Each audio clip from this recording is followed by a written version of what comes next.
La mística tiene un aspecto subjetivo. Entonces voy a hablarles de mis experiencias personales, pero también he estudiado esta divinidad andina que en aymara se llama Tunupa, en quechua se llama Huiracocha, también se llama Huari, y en el idioma que hablaban los tiahuanacotas se llamaba Iki. Los tres son lo mismo, ¿no? Y he hecho un estudio científico sobre esto a través del análisis de texto y análisis de iconografía. Entonces voy a combinar las dos cosas. Eh, Voy a empezar a contarles mi experiencia subjetiva. Hace mucho tiempo, hará unos 30 años, que me soñé con una mauta. Es decir, me soñé que estaba yo en Tiahuanaco, en las ruinas de Tiahuanaco. Y un terremoto empieza a sacudir todo y abre una tumba antigua. Y de la tumba sale un viejo con su poncho rojo, con su gorro de lana, y tenía una mirada muy intensa, muy brillante, muy limpia, fuerte, pero al mismo tiempo muy bondadosa. Y él estaba como rodeado de luz. Entonces yo me emociono y digo, este debe ser un sabio, ¿no? Un profeta. Y me acerco a él y él también se acerca a mí y juntamos sus dos manos con mis dos manos, ¿no? Los cuatro brazos hacían como una cruz. Y él me empieza a hablar con mucha confianza, como si me hubiera conocido de siempre, incluso hacía bromas, todo. Y después de un rato yo le digo, solamente te voy a pedir una cosa, que yo quiero ser un instrumento de lo que está sucediendo. Es decir, quiero servir, quiero ser un instrumento, y lo que está sucediendo es que hay que rescatar el conocimiento del pasado para que nos sirva para nuestro desarrollo espiritual en el presente. Entonces él me mira a los ojos como comprendiendo y me dice, sí, ya va a llegar su tiempo. Y se va. No pasa un mes y por circunstancias que aparentemente eran al azar, me invitan a un encuentro del saber tradicional en la isla del Taquile, que está en el lago Titicaca, en la parte peruana, cerca de Puno. Entonces estábamos navegando de Puno a Taquile en un barco grande y ahí habían como 40 chamanes, jayahuayas, aisiris, en fin, curanderos, hombres de conocimiento de Bolivia, Perú y Ecuador. Y entre los 40, de pronto lo veo al hombre de mi sueño. Igual, estaba con un poncho rojo, tenía esa misma mirada, intensa, luminosa y al mismo tiempo con mucha bondad. Entonces me acerco a él y le digo, yo he soñado con usted y le cuento, ¿no? Se sonríe, nos podemos hablar. Y hemos conversado todo el trayecto entre Puno y Taquile, que son más o menos 4 horas. Y me di cuenta que era un sabio, realmente un verdadero hombre de conocimiento. Ahora, muchos de estos que pretenden ser chamanes o yatiris son, ¿cómo se llama? Son chantas, ¿no? Son impostores, pero este era verdaderamente un sabio. Tenía una experiencia de vida increíble, había pasado por muchas cosas, era huérfano, había sufrido mucho, tenía un conocimiento increíble de su cultura, era también curandero, sabía curar con hierbas, y era una persona muy inteligente. tenía unas reflexiones así sobre lo que estaba sucediendo y todo, muy sabias. Entonces yo le digo, haremos un libro. No se puede perder todo su conocimiento. Usted tiene que compartirlo. Sí, me dice, yo ya estaba intentando hacer un libro y me muestra, ¿no? Pero claro, él no podía hacer, no podía redactar en castellano, no. Y le doy un cassette, en esa época se usaba, y sí, le doy una grabadora y varios cassettes, y al cabo de un mes voy a su comunidad, que era justamente en Tiahuanaco, no en el pueblo de Tiahuanaco mismo, pero una comunidad cercana a Tiahuanaco. Y me dice, necesito más cassettes y más pilas, y he grabado todo esto. Y bueno, al final hemos hecho un libro con él, que se lo voy a mostrar. Este es el libro, es el hombre que volvió a nacer, porque él murió y volvió a la vida, tuvo una muerte iniciática, y no sé si lo ven a él. Este es Así el es. hombre, ¿no? Fíjense la mirada, la bondad que tiene.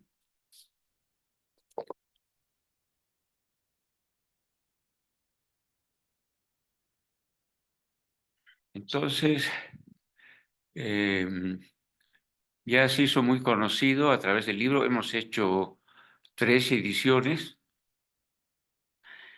y él cuando tenía 6 años, él era huérfano y se escapó del maltrato de su madrastra y nunca más volvió a su lugar. Y a través de este libro, sus hermanas se enteraron que él estaba vivo, porque ya lo daban por muerto. Hacía, qué sé yo, 60 años que no lo veían. Ha sido un encuentro increíble.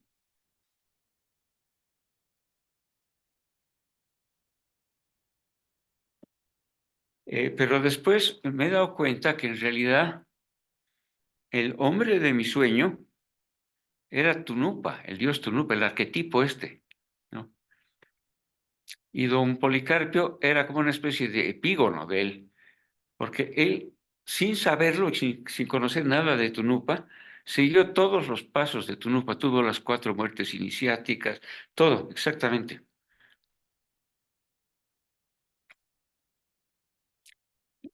Entonces, ahí empecé este trabajo de rescatar el conocimiento y la sabiduría de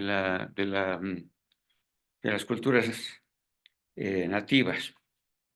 Voy a leerles una pequeña parte del libro de don Policarpio. Y dice, he sido huérfano y he sufrido el hambre y el desprecio. He caminado por los yungas, por las alturas y los valles. He trabajado en las minas y en los campos y he sido naturista en muchos lugares. Así, caminando, he podido recoger toda la experiencia. Esa ha sido mi universidad. Por eso digo, todos los hombres vivientes en todo el mundo somos hermanos. Tenemos una sola sangre, un solo Dios, un solo espíritu. No tenemos diferentes sangres, ni blanca, ni rosada, ni azul. Solamente tenemos una sangre roja. No importa si uno es europeo, del Brasil o del Ecuador. Para la Pachamama todos somos uno solo. ¿Hasta cuándo vamos a estar engañándonos entre nosotros, entre blanco, moreno y negro, siempre alejados, siempre peleando como si fuéramos monos? En este mundo, en esta tierra, estamos juntos como si tuviéramos un padre y una madre. Mira las flores, los pajaritos, las mariposas, toda la naturaleza, y tú estás al medio. Todo eso es Dios. Dios no vive solo en uno, sino en todos. Entonces todos somos hermanos. Nosotros debemos andar como lo han hecho nuestros abuelos, con el mismo sentimiento, con el mismo pensamiento, escuchando a nuestro corazón, agrandando nuestro espíritu. Hay mucha sabiduría en la naturaleza. Debemos observar a nuestras montañas y ser como ellas, fuertes y con un espíritu bueno, que protege a los demás, que abraza a los demás. Debemos hacer y no hablar en vano. Debemos escuchar y observar a los ríos y ser como ellos, transparentes, con un corazón limpio, sin esconder nada. Debemos observar las nubes que van junto al viento y dan sombra y lluvia a todos. Debemos aprender del Padre Sol, que da calor y vida a todos y permite ver con más claridad todas las cosas. Debemos aprender de la Pachamama, que nos brinda alimento para todos. Debemos aprender del viento que purifica a todos. Pero ahora la Pachamama está llorando. Hoy los autos, los aviones están contaminando la tierra y eso la deteriora más. Ellos están destruyendo la tierra y si no escuchamos a las estrellas, al río, a las montañas y a todos los mensajes de la Pachamama, no vamos a tener nada que comer. Hasta las aves nos están hablando, las flores, los insectos, las plantas. Hoy tenemos que escucharlos. Bueno, eso es un fragmento de don Policarpio. Entonces, un poco siguiendo lo que el sueño me decía, me fui a la Isla del Sol y me fui a todos los lugares para rescatar la tradición oral. He recorrido toda la ruta de Tunupa, que va desde el Cusco hasta Tiahuanaco, que está cerca de La Paz, de ahí hasta los salares, el Salar de Uyuni y todo eso, y hasta el norte de Chile, hasta Iquique. Y en todos los lugares he grabado. Tengo como 90 horas de grabación. Y eso ha sido en los años 90. Y he buscado a los viejitos, ¿no? A los más ancianos, que conservaban esta tradición. Es una tradición que tiene 4000 años de antigüedad. Por ejemplo, me han contado unos mitos de cuando el lago Mayor, porque el lago Titicaca está dividido en dos, ¿no? El lago Mayor, luego está el estrecho de Tequina y después el lago Menor. Me contaron de cuando el lago Mayor tenía un nivel más bajo y todavía no existía el lago Menor. Y hay una misión de geólogos franceses que ha hecho un estudio limnológico del lago, han estudiado los sedimentos del lago y han establecido que efectivamente hace 4000 años el lago Mayor tenía un nivel mucho más bajo que el que tiene actualmente, como 20 metros menos. Después, más o menos, hace 3000 años, ya se terminó de llenar el lago Mayor y empezó a rebalsar por el estrecho de Tiquina. Y ahí se empezó a formar el lago Menor. Y me han contado también un mito sobre eso, que cuando se inundó una ciudad que había ahí que se llamaba Huinaymarca. Y luego, más o menos hace 2000 años, ya se terminó de llenar el lago Menor y empezó a rebalsar por el río Desaguadero. Y también me han contado mitos sobre eso. Y eso ocurrió, sí, más o menos, eh, como les digo, hace unos 1000 años, una cosa así, no sé exactamente. Pero es una cosa increíble que todavía se conserva la tradición de hace 4000 años. Es como si ustedes fueran a Egipto y les preguntaran a los egipcios actuales sobre la época de los faraones. Por supuesto que ya nadie sabe nada. O sí, sí. Entonces, es como, no he viajado mucho en el espacio. Estos lugares están a unos 90, 100 kilómetros de La Paz, que es donde vivo. Pero he viajado en el tiempo. He retrocedido como 4000 años. Y esta era la última generación que tenía este conocimiento. Porque los viejitos cuando les grababa me decían, ojalá mi nieto me escuchara como me escuchas tú. No le interesan estas cosas. Claro, el nieto debe estar pensando en Michael Jackson, en cualquier otra cosa, ¿no? pero esta ha sido una generación en la que se ha interrumpido la transmisión del conocimiento. Entonces, yo he podido rescatar todo ese conocimiento de toda esa ruta de Tunupa. Como que hará unos 5 años fui a la Isla del Sol y me dijeron, por favor, cuéntanos lo que te han contado nuestros abuelitos, porque nosotros ya no sabemos nada. Entonces fui, organicé un encuentro, pensaba hablar 1 hora con ellos y contar. Hemos estado todo un día contándoles todo lo que... Entonces, de alguna forma, ha sido como en mi sueño, ¿no? Un instrumento del rescate de esa cultura y de esa tradición que se ha perdido. Ahora, de todas maneras, en cada lugar donde fui, conocían la tradición, conocían lo que había sucedido en ese sitio, pero no conocían en el sitio del lado, ¿no? Entonces, es como una cerámica que se ha roto y los pedazos están así dispersos, y mi trabajo ha sido integrar esos pedazos. Y para eso he recurrido a la iconografía. Ahora no sé cómo vamos a hacer, no sé si están viendo las figuras estas. Lo estamos viendo, pero tal vez sería bueno que vos lo acerques más a la pantalla de la computadora, un poco más. Ahí, Por Ah, otro lado, nosotros poner la vista del expositor. Entonces queda toda la pantalla solo el expositor y no la galería. Eso por ahí ayuda. tal cual.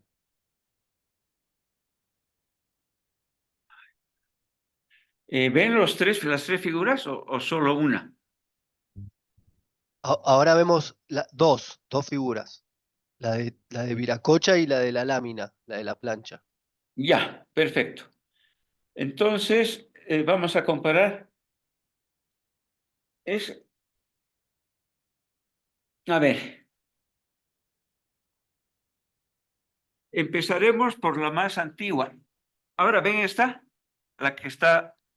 Esta que estoy señalando. Sí, ahí la vemos. Ya, esta es de la cultura chiripa, que tiene 3.500 años de antigüedad. O sea, ahí es cuando se empezó a llenar el lago Menor y se inundó esa ciudad, Huñaymarca, es de esa época. Entonces, fíjense ahí Tal vez, arriba, Fernando, correla un poquito más, un poquitito, ahí, ahora, ahí está, ahora se ve, ya, ahí sí.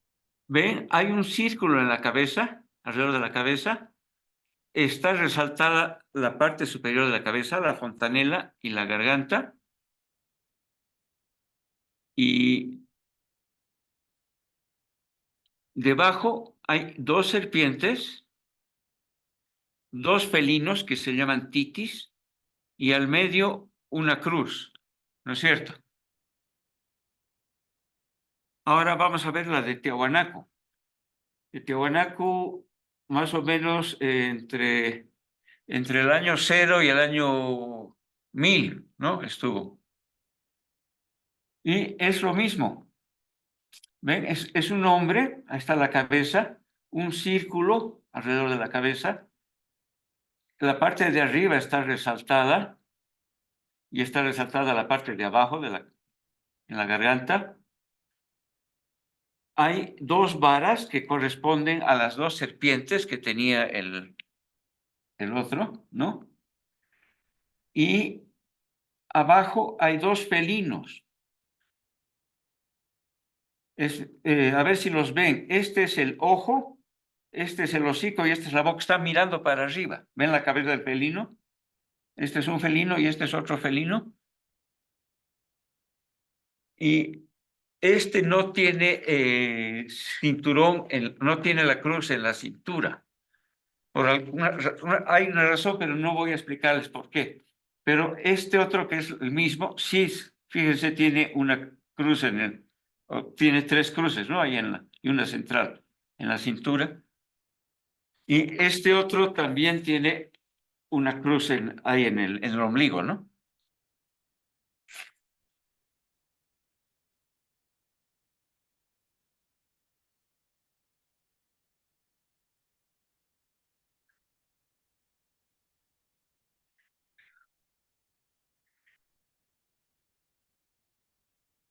Y esta otra es, eh, es la más reciente, es de la época inca.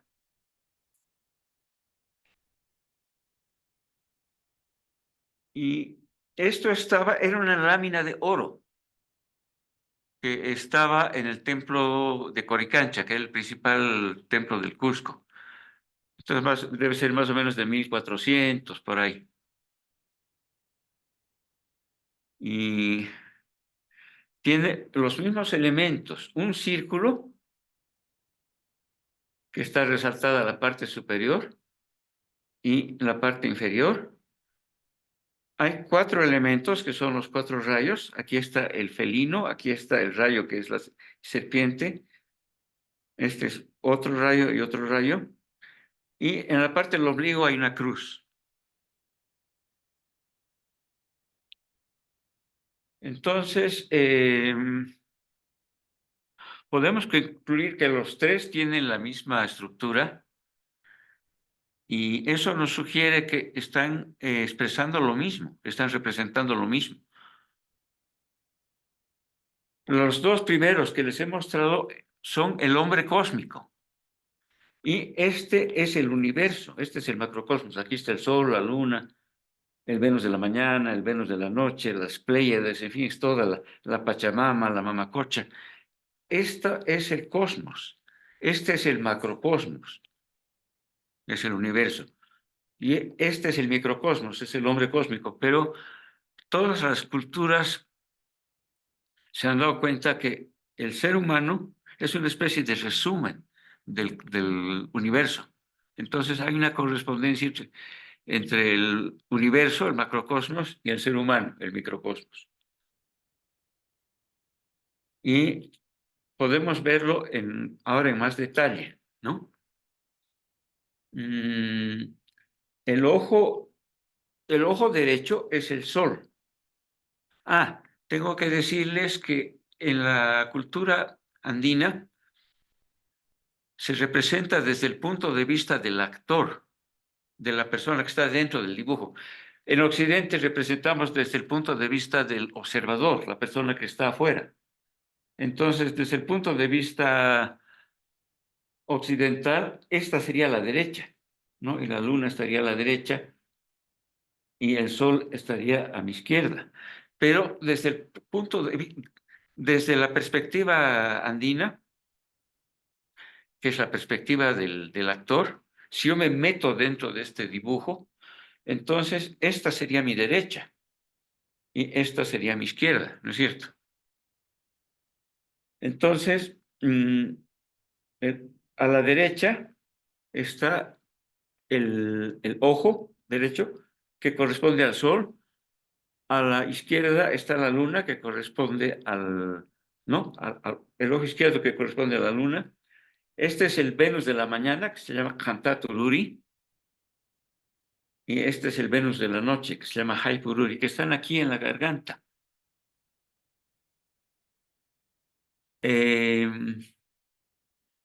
Después, en Aymara, la palabra Sunake quiere decir cenit. Y esta constelación son las tres Marías, que es el cinturón de Orión, con Rigel y Betelgeuse a los costados. Entonces, esto es una cruz y se llama Chacasilto. Silto quiere decir cosas ensartadas, como un rosario, así, porque estas tres estrellas están como ensartadas, están alineadas, ¿no? Y esa estrella, ya lo sabían los incas y todos, está directamente sobre Quito. Y los incas poniendo varas verticales y observando la sombra, esos se llaman gnomones, ¿no? Las varas verticales, pudieron establecer la línea del Ecuador, que es el lugar donde el sol está exactamente, ¿no? Sobre la vara, donde no proyecta sombra. Y lo establecieron con más precisión que la misión francesa que vino después para hacer el metro en 1700 y tantos, no me acuerdo. Entonces ellos se dieron cuenta que esta constelación de Chacasilto, que es el cinturón de Orión, Rigel y Betelgeuse, estaba exactamente sobre el Ecuador. Es el equivalente de la estrella polar para los pueblos que viven al norte, que está justo sobre sus cabezas. Esto es lo que está justo sobre las cabezas. Entonces, Sunaque es cenit, pero Sunaque también es la fontanela. Y en la fontanela aquí hay un felino, si se ve, se lo ven, que ese felino está en la roca sagrada de Titicaca. La roca sagrada de Titicaca es una formación natural, y hay una formación natural que tiene dos agujeritos, tiene la nariz y la boca. Es exacto, así. Nadie ha esculpido eso. Es una formación natural. Y ese es el titi. El titi es el gato montés, también hay en la Argentina. Es el gato andino. Y considera que ese titi es hermafrodita. Entonces, esa es la conjunción de opuestos. Ese es el simbolismo de la roca sagrada. Por eso se llama la roca sagrada de Titicaca. Titi es el gato ese, caca quiere decir roca. Y ese es el que ha dado el nombre al lago Titicaca también. Entonces, hay la correspondencia entre el cenit y la fontanela en la que está el Titi. Y en ambos casos se representa la unidad primordial. Después ya les voy a contar lo que significa. Bueno, eso es lo que hemos visto en la mitad superior. La mitad superior, el del microcosmos, es la cabeza, que tiene este círculo, y en el macrocosmos es el cielo, ¿no? Y hemos visto que está con todas estas estrellas. Incluso aquí está, ¿cómo se llama? En las Pléyades, y aquí está la Cruz del Sur y todo. Ya vamos a ver.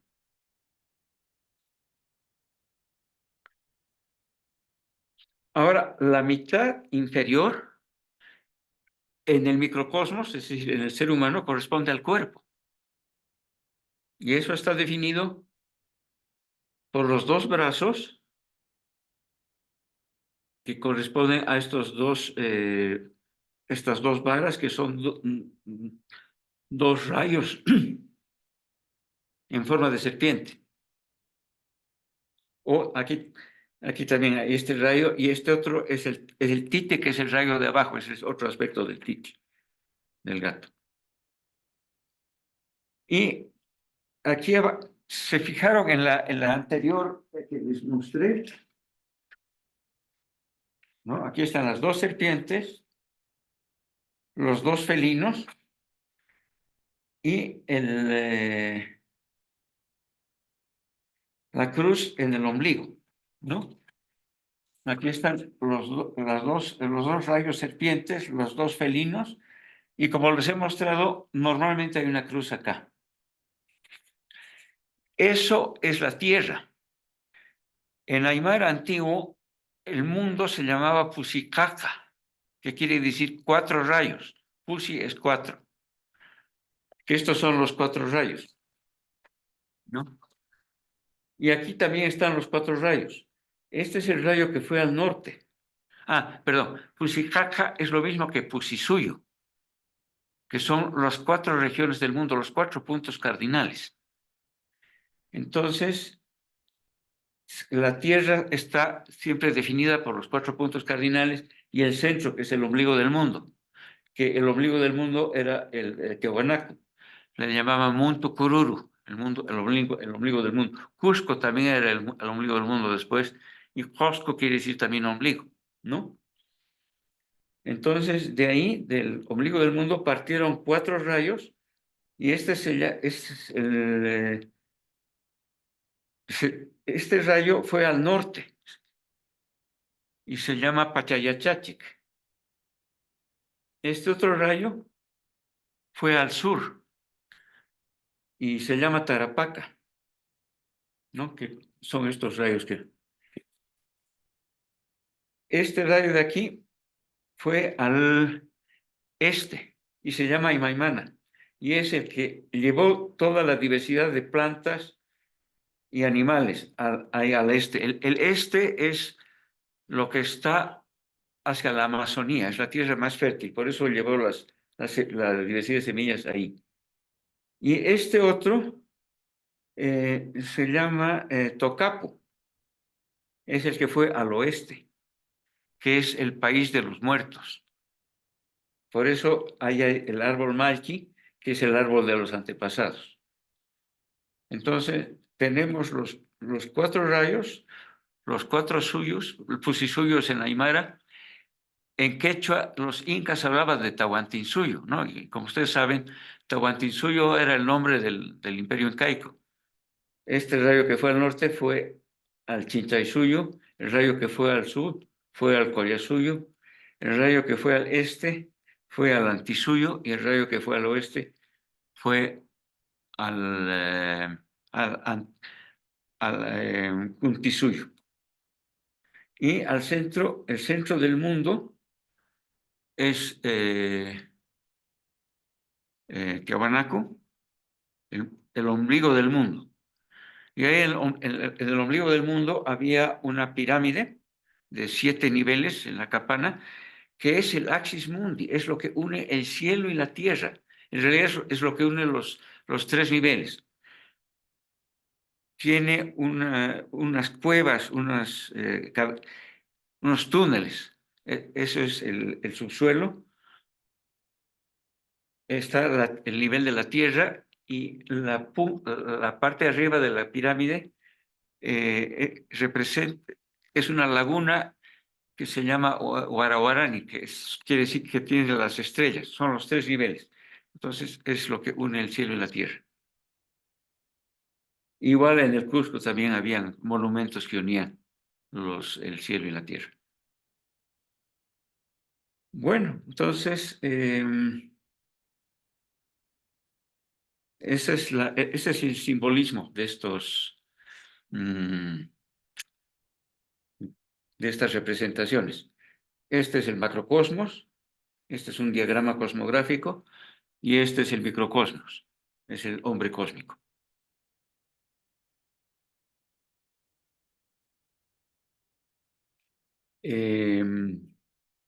Ahora les voy a contar lo que ha sucedido en la mitad de arriba. Antes quiero decir que esta plancha de oro estaba en el templo de Coricancha.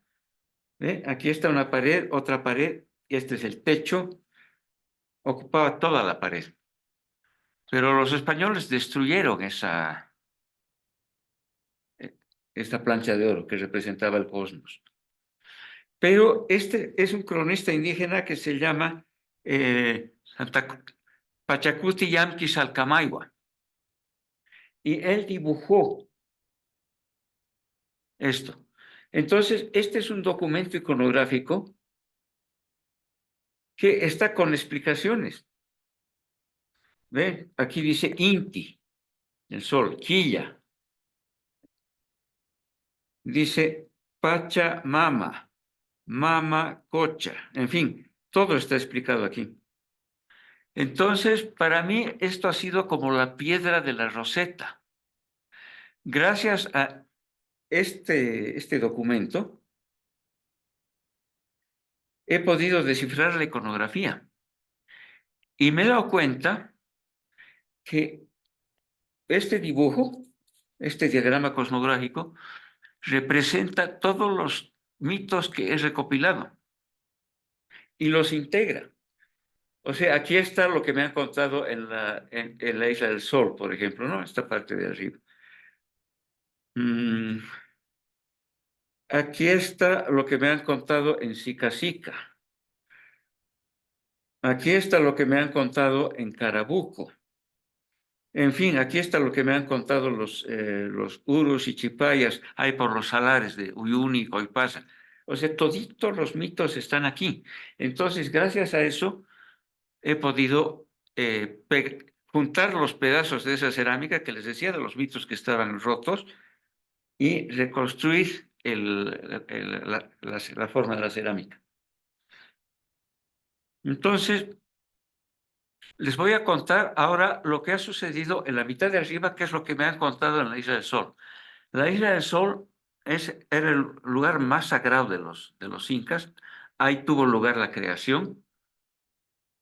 No se podía ir así nomás, había que hacer una serie de penitencias y purificaciones para... Había un peregrinaje, iban desde todos los rincones del imperio incaico. Iban desde el sur de Colombia, desde Pasto, que era parte de los incas, y iban hasta la Isla del Sol en peregrinaje. Iban también desde casi Santiago de Chile, porque hasta ahí llegaba el imperio inca, y también iban hasta la Isla del Sol para hacer el peregrinaje. Y dice que si no iban con la suficiente devoción y con la suficiente pureza, media vuelta hasta Colombia o hasta Santiago. Entonces, ese era el lugar más sagrado. No se podía entrar así nomás, como les digo. Y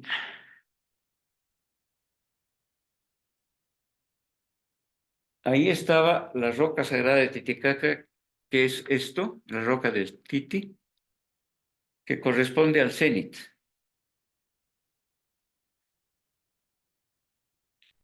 Para acabar de explicarles, les voy a decir que esta cruz del ombligo es la cruz del sur, que se llama Chacana. Y aquí están alfa y beta este es alfa y beta de Centauro. Esa es esa constelación. Y eso está sobre el horizonte, por eso está abajo. Por eso está al sur. Está muy cerca del horizonte. Hay una época en que incluso se pierde por debajo del horizonte. Entonces, por eso ese es el ombligo.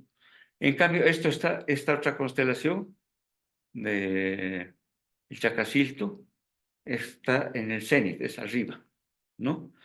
Entonces les he preguntado a los viejitos, ¿qué cosa hay entre el Chacacilto, o sea, el cinturón de Orión, esta constelación de arriba, y la Chacana, no la Cruz del Sur? Y me han dicho el Guara Guara Jauira, ese es el río de las estrellas, que en quechua se llama Coyunian, el,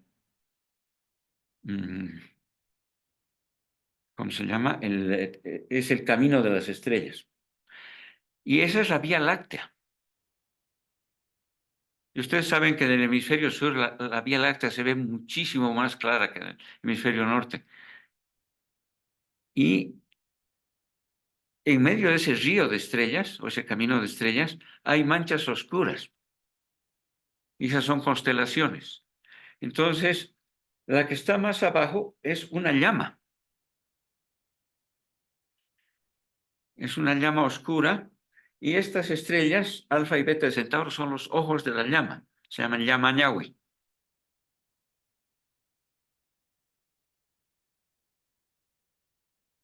Y esa llama baja a la tierra más o menos en octubre y bebe el agua del mar y hace que suba. Por eso empiezan las lluvias en octubre, las primeras lluvias. Después, a continuación de esa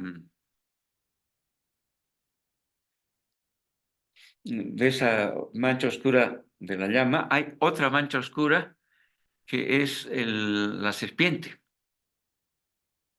Y después hay un sapo y hay una perdiz y todo eso.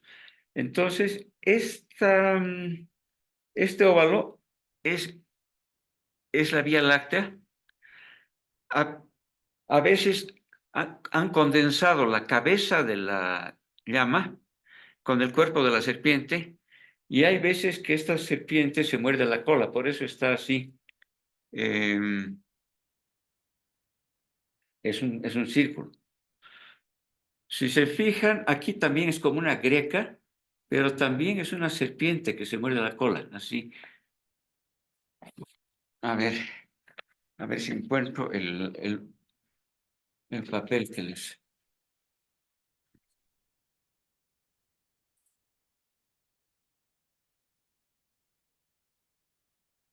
Sí, justo. Esto he copiado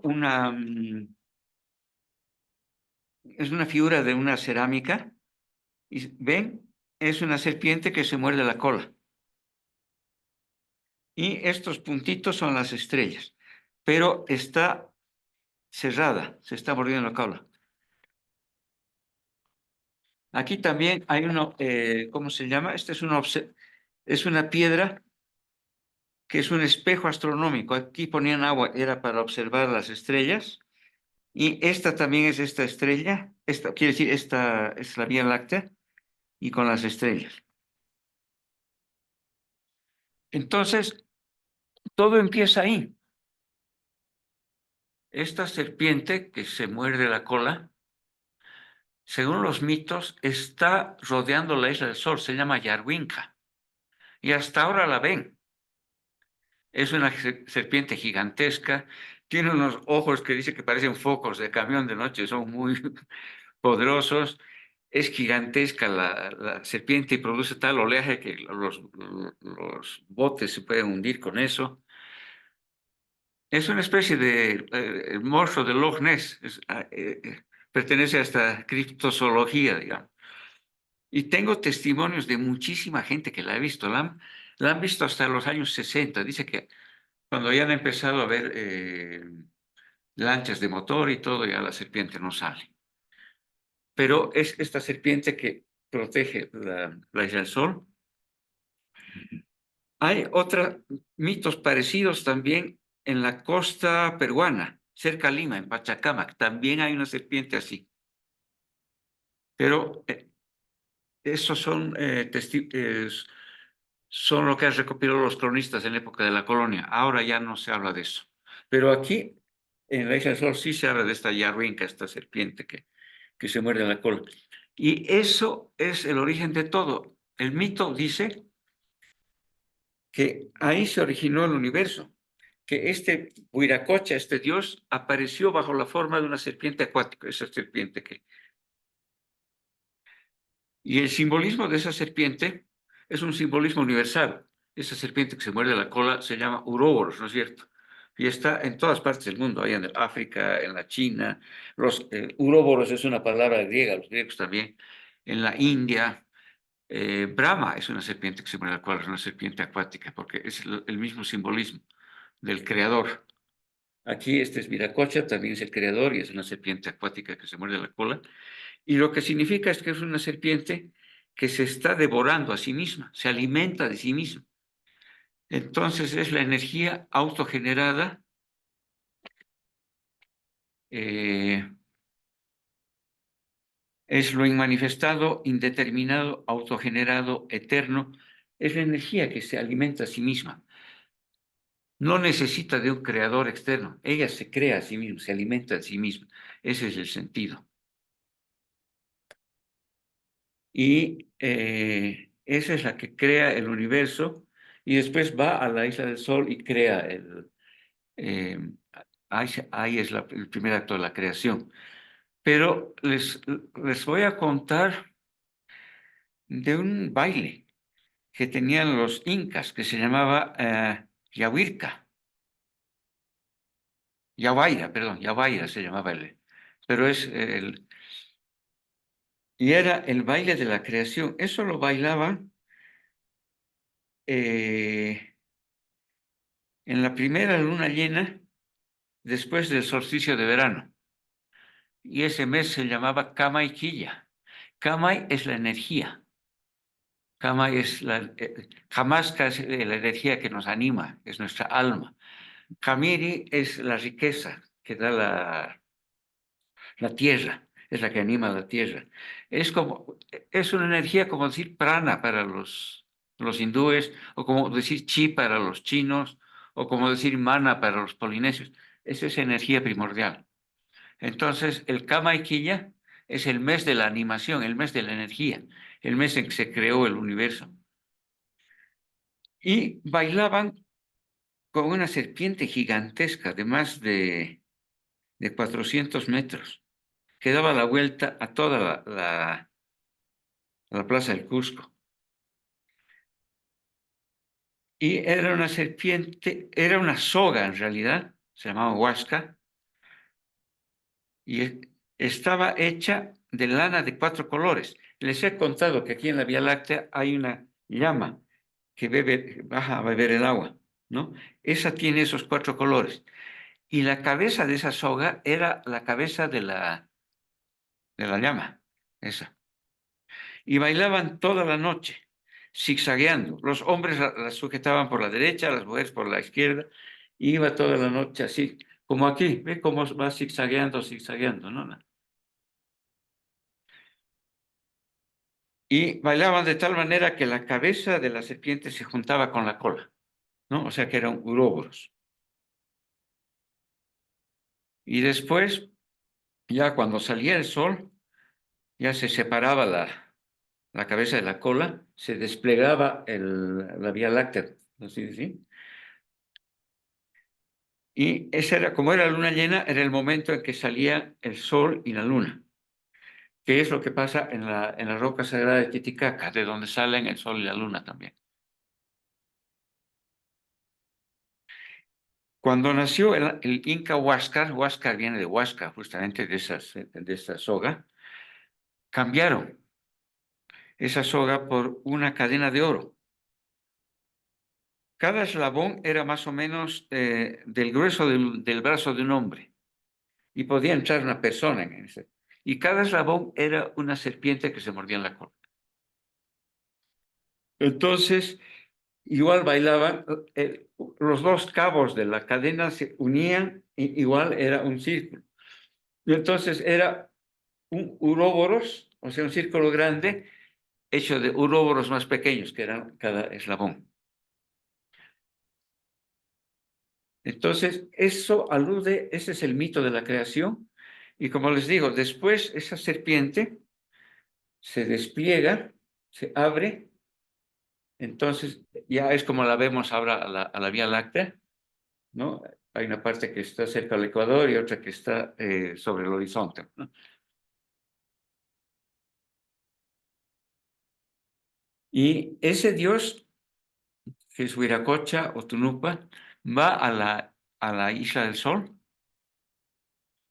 va a la roca sagrada, que es la roca más sagrada que estaba cubierta por una plancha de oro.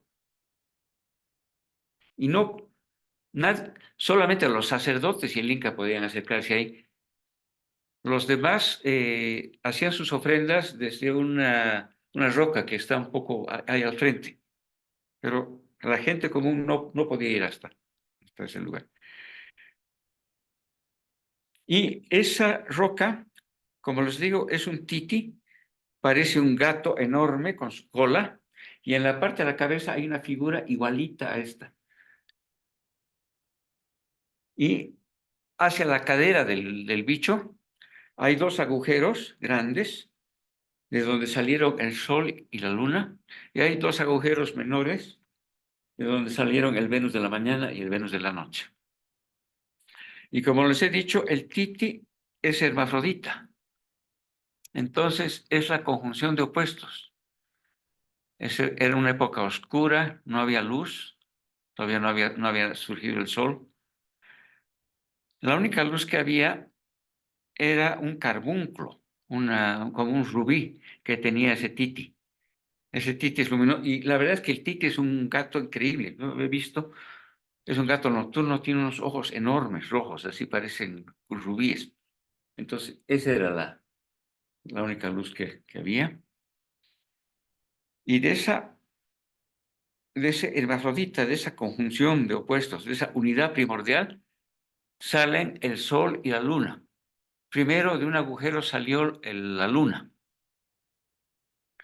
que era más brillante que el sol, y después salió el sol.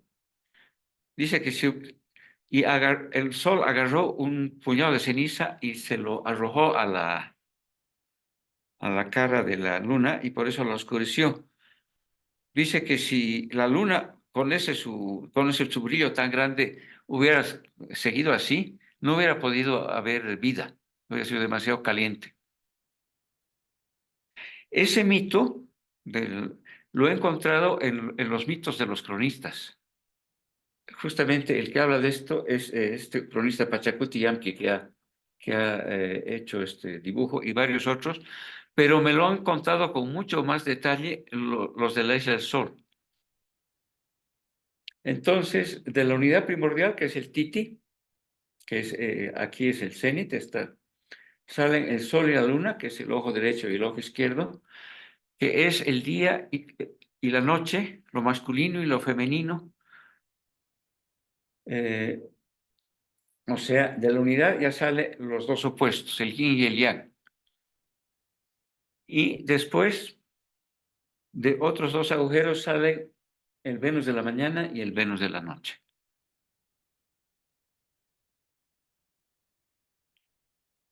Eso es lo que ha sucedido en la Isla del Sol, porque la Isla del Sol es el cielo en la tierra. Es lo que ocurrió en la mitad de arriba, que es el cielo.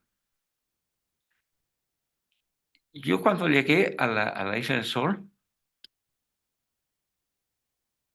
quería ir ahí, busqué a un yatiri, o sea, un sacerdote andino, me arrodillé, hicimos una ofrenda que se llama dulce misa, que es una especie de mandala, porque tiene un círculo, después tiene unos cuadrados y ahí al centro tiene un pedacito de cuero de titi, que es la unión de los opuestos, como los mandalas, ¿no? Que hay el cuadrado, que son los cuatro puntos cardinales, el círculo, que es el cielo, y siempre al centro hay una imagen de la conjunción de opuestos, que es en la India, por ejemplo, hay una cosa como la estrella de David, que es el triángulo hacia arriba, que es el fuego, y el triángulo hacia abajo, que es la tierra, o que el agua, es la unión de opuestos.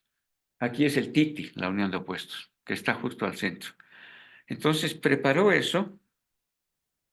Yo estaba muy, muy emocionado con el sueño que tuve y todo eso, y le dije, me ofrezco para servir a este lugar, para que todos puedan venir aquí y crecer espiritualmente. Renuncio a todos, renuncio a la fama, renuncio al dinero. O sea, no es que voy a dejar de tener dinero, simplemente que no me voy a aferrar, ¿no? Y el Yatire me puso esa ofrenda sobre la fontanela, que es justamente la fontanela, el símbolo de la roca sagrada, ¿no? Que es el cenit. Y yo sentí como una explosión de luz, así increíble, y de energía, muy, muy fuerte.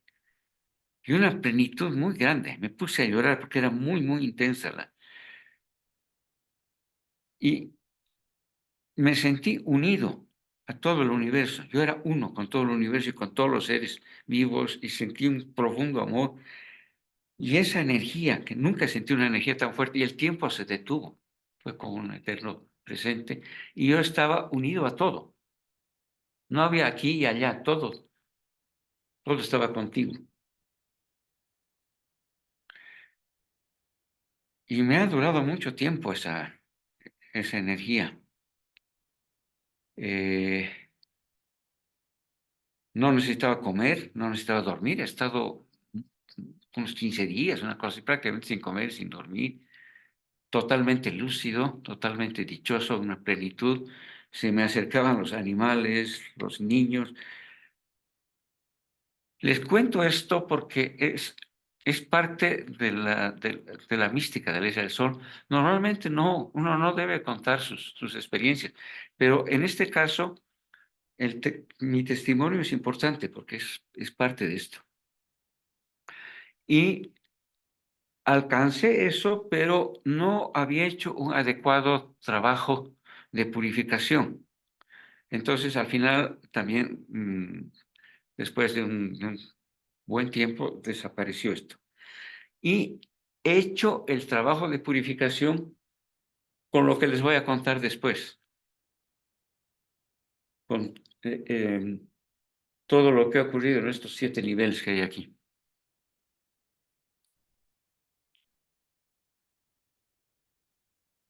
Bueno, eso es lo que significa la mitad de arriba, que es es dicho, es el cielo y es la cabeza, ¿no? Entonces, es el nacimiento del cosmos. Y el cosmos estaba en esta serpiente que se mordía la cola, la serpiente acuática, que era el útero cósmico. Y el cosmos es como una guagua, como un bebé. Nace por la fontanela. Entonces, lo primero que ha aflorado ha sido la roca sagrada de Titicaca. Eso es el cenit del cosmos, ¿no? Y después ya han aflorado, ya ha salido del útero los ojos y después la garganta y la cabeza entera, ¿no? Bueno, ahora les voy a contar lo que ha sucedido en la mitad de abajo. La mitad de abajo, como les he dicho, es la tierra, el Pusijaja, el Pusisuyo, los 4 rayos, los 4 puntos cardinales,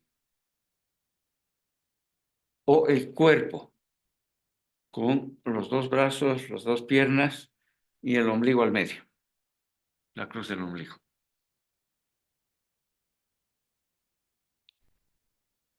Vamos a ver así rápidamente qué significa cada uno de estos niveles. Este nivel de aquí arriba corresponde al corazón. Hemos visto que esta estrella de aquí corresponde a la garganta, ¿no? Eso. Y este es el corazón. Y aquí están las Pléyades, que las Pléyades se llaman Otto en Aymara. Aquí dice Suxo, ese es el nombre quechua. Y hay prototipos de todas las cosas que existen en la Tierra. Todas las cosas que existen en la Tierra tienen su prototipo en el cielo. Por ejemplo, hay serpientes en la Tierra, hay serpientes en el cielo. Hay llamas en la Tierra, hay llamas en el cielo. Todo está. Pero este Otto es el prototipo de los prototipos. O sea que ahí está la diversidad, es el origen de la diversidad de todo lo que existe. Y estas Pléyades más o menos asoman sobre el horizonte en junio y las observan y ven si están reventadas, si están juntas o están separadas, y según eso pronostican el tiempo. ¿Cómo va a ser el año? ¿Cómo van a ser las lluvias? Si se van a adelantar, si se van a atrasar, si va a ser un año seco o lluvioso. Y esto entonces es el invierno, ¿no? Está junio, julio, agosto, todo el tiempo las Pléyades.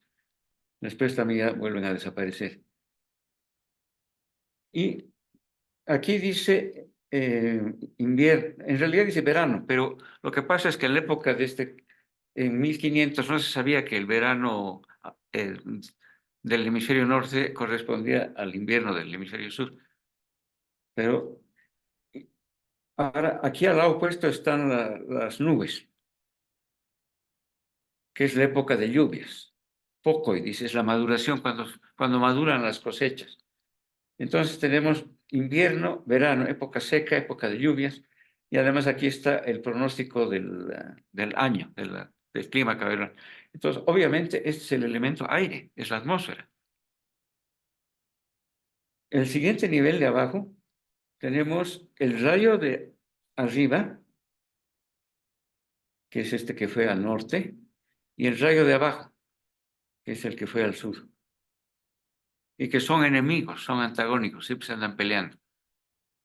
Y aquí al centro está, en el ombligo, está esta cruz que es la conjunción de opuestos, es donde el rayo de arriba y el rayo de abajo se encuentran y ahí tienen sus batallas y ahí tienen su... Entonces, este es el nivel, este nivel del ombligo es el elemento fuego. El fuego de arriba, el rayo de arriba, y el fuego de abajo y el ombligo. Después aquí, y esto corresponde aquí al ombligo, como les he mostrado, hay cruz en todos, menos en esta, en el ombligo. Después, estos son dos círculos. Esta es la Pachamama. Este es el Curmi, que es el arco iris, las montañas. Y este es el río Pilcomayo. Esta es entonces la Pachamama, la Madre Tierra. Y esos son los misterios de fertilidad. Tienen dos aspectos. El polo positivo, que es la fertilidad, que es la Pachamama, y el polo negativo, que es la esterilidad, que son los japiñuños, que eran unas mujeres terribles que arrasaban con todo, mataban a las embarazadas.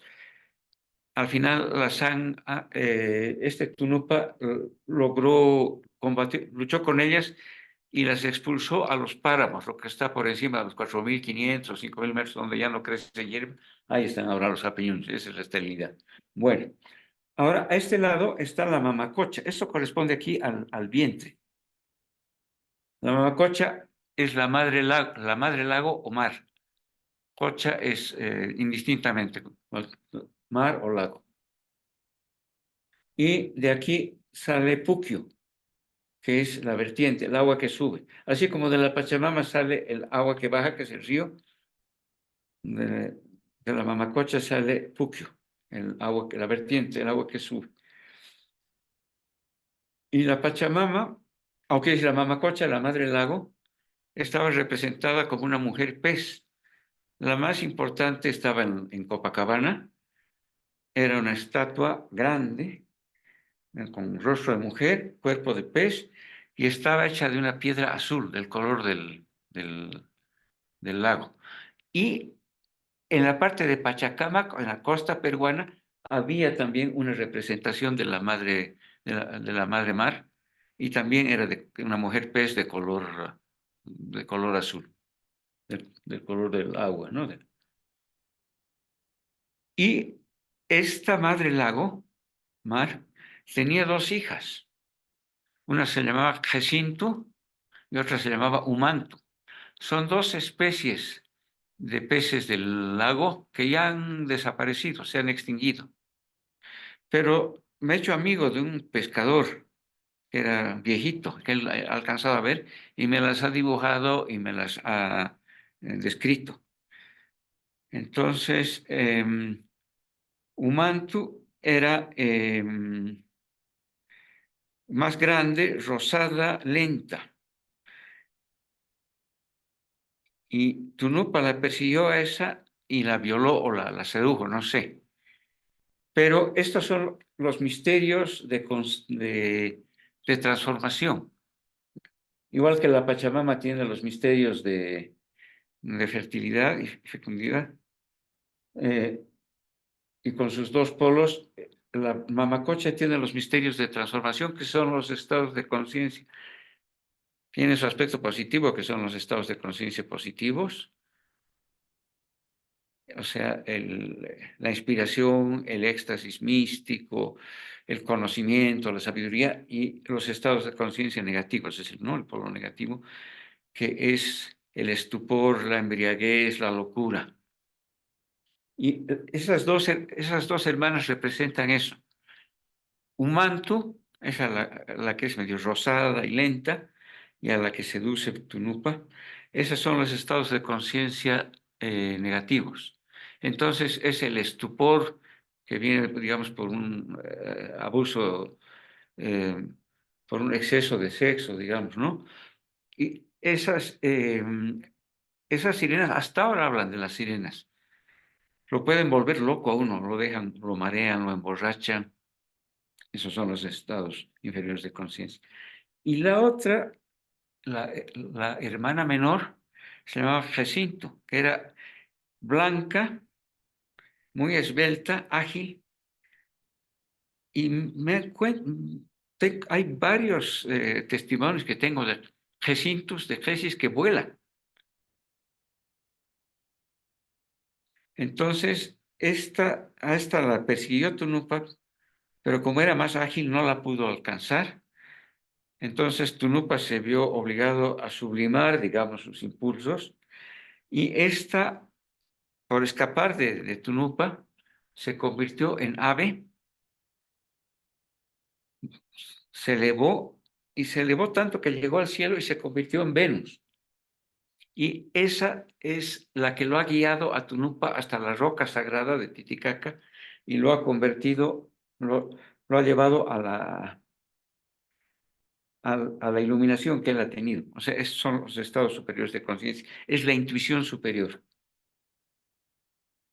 Bueno, entonces, la Pachamama, la Madre Tierra y el río, la Mamacocha, que es el lago, el mar y la vertiente, obviamente este es el nivel del agua, es un nivel femenino además. Entonces, es el útero del mundo donde nos han gestado a los seres vivos. Este es el útero del cosmos entero, esto solamente es el útero de la Pachamama de la Tierra y nos han gestado a los seres vivos. Y por eso aquí estamos el hombre y la mujer, la pareja. Y hay varias representaciones donde estas diosas femeninas tienen cabezas humanas ahí en su vientre, ¿no?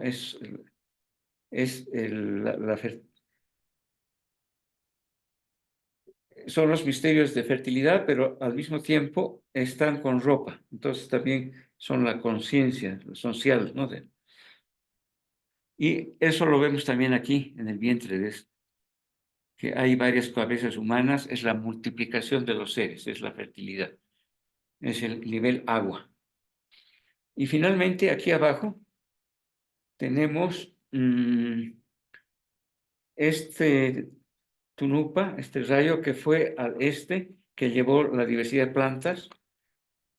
Estos son los ojos de Maimana, son las semillas que él tenía. Esto es el andén de agricultura. En estos lugares donde hay montañas, hacen como gradas para cultivar, ¿no? Que este es también el andén de agricultura. Y aquí está el árbol maiki. Entonces, este es el nivel de la tierra. La semilla, el andén de agricultura y el árbol. Aquí lo mismo. Y este es el Tunupa que fue al oeste, que es el de los muertos, es la dirección de los muertos. Entonces, es subterráneo, está asociado al terremoto, es el Wari, está asociado a la riqueza, tiene el mismo simbolismo que Plutón, digamos, ¿no? De ahí viene plutocracia, que es la riqueza, pero también tiene que ver con los terremotos, con el inframundo, con la muerte.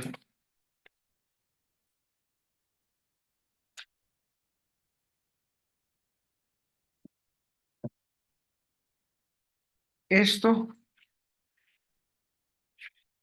es lo mismo que este andén de agricultura, ¿no? Está doblemente escalonado. Y si se fijan, aquí hay unas cabezas, son unas calaveras, ¿no? Las cabezas que están en descomposición. Este es un muerto que está con su traje mortuorio. Y este es el psicopompo, que es Tunupa, es el Tunupa este que fue al sur, que lo conduce por el camino de los muertos, y hasta que finalmente revive y ya se reencarna.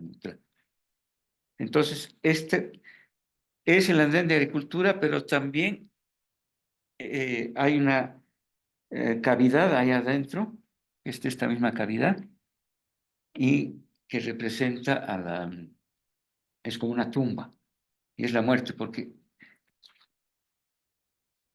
el Malki es el árbol Malki, es el dios de los muertos.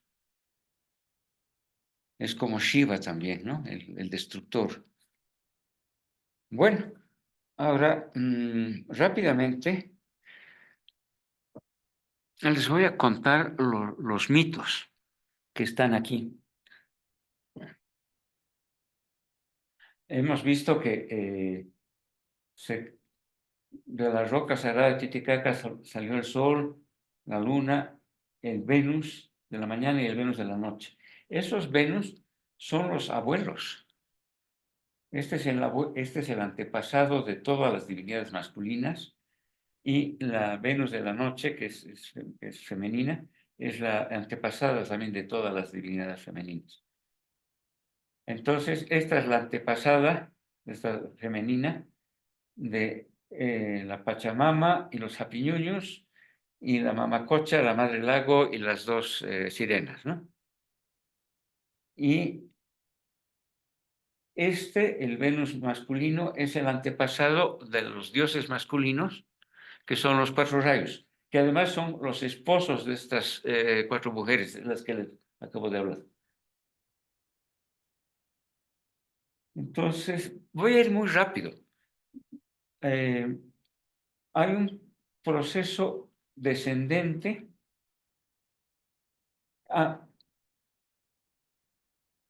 Tengo que decirles que hay como una circulación de energía. Este es el rayo de arriba, que viene del cielo hacia la tierra. Este es el rayo de abajo, que viene del subsuelo hacia el cielo.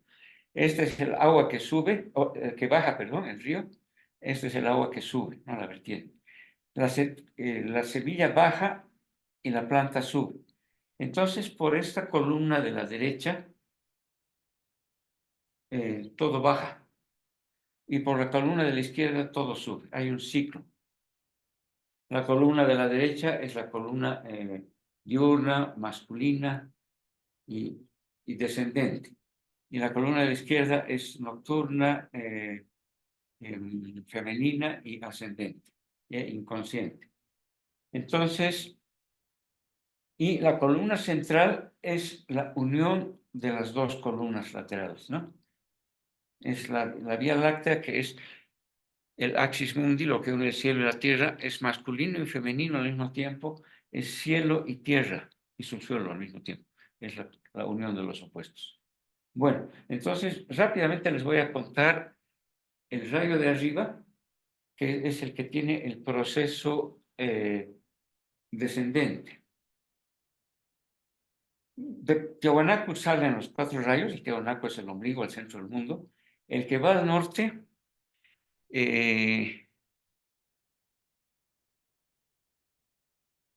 va a un lugar y les tira unos rayos y los destruye a esa primera humanidad salvaje que había por fuego, los quema. Después va a otro lugar y los petrifica, o sea, los vuelve tierra. Después va a otro lugar y los inunda. O sea, es la destrucción por agua. Y en otro lugar sopla tan fuerte y los expulsa con el viento. Entonces son las 4 destrucciones por los 4 elementos, ¿no? Aquí hemos visto que son los 4 elementos: aire, fuego, agua y tierra. Y eso significa que creían los indígenas que había 4 edades. Había una edad muy primitiva, que duró 1000 años, hubo un cataclismo, creo que era por fuego, entonces desaparecieron.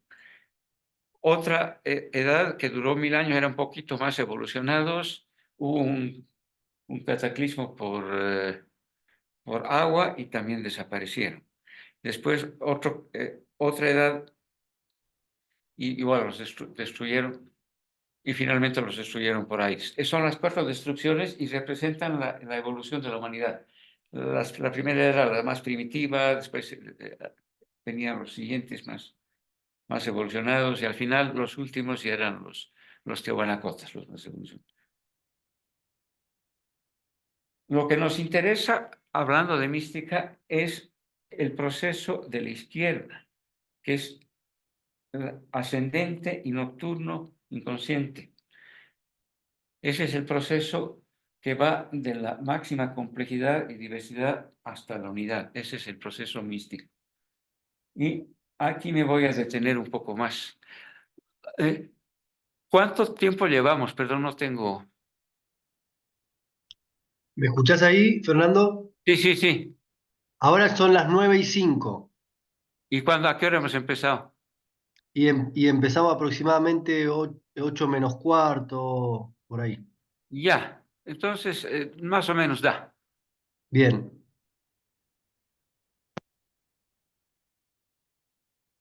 Bueno, les voy a contar la historia de este, que es el que va al sur,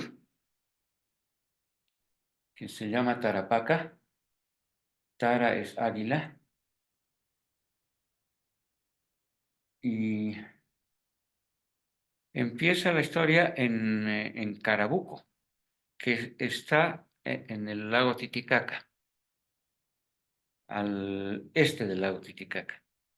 Y ahí él era un profeta y llega y tenía una cruz de chonta. Chonta es esa madera con la que hacen negra, muy dura, con la que hacen las flechas. Vino de la parte tropical. Y llegó ahí y en el cerro más alto de Carabuco puso su cruz y predicó. Y había un tirano ahí, un cacique, un curaca, que era un tirano. Y él predicaba el amor, predicaba la compasión. Cuando predicaba, dice que lloraba, se emocionaba tanto. Por eso tiene lágrimas aquí.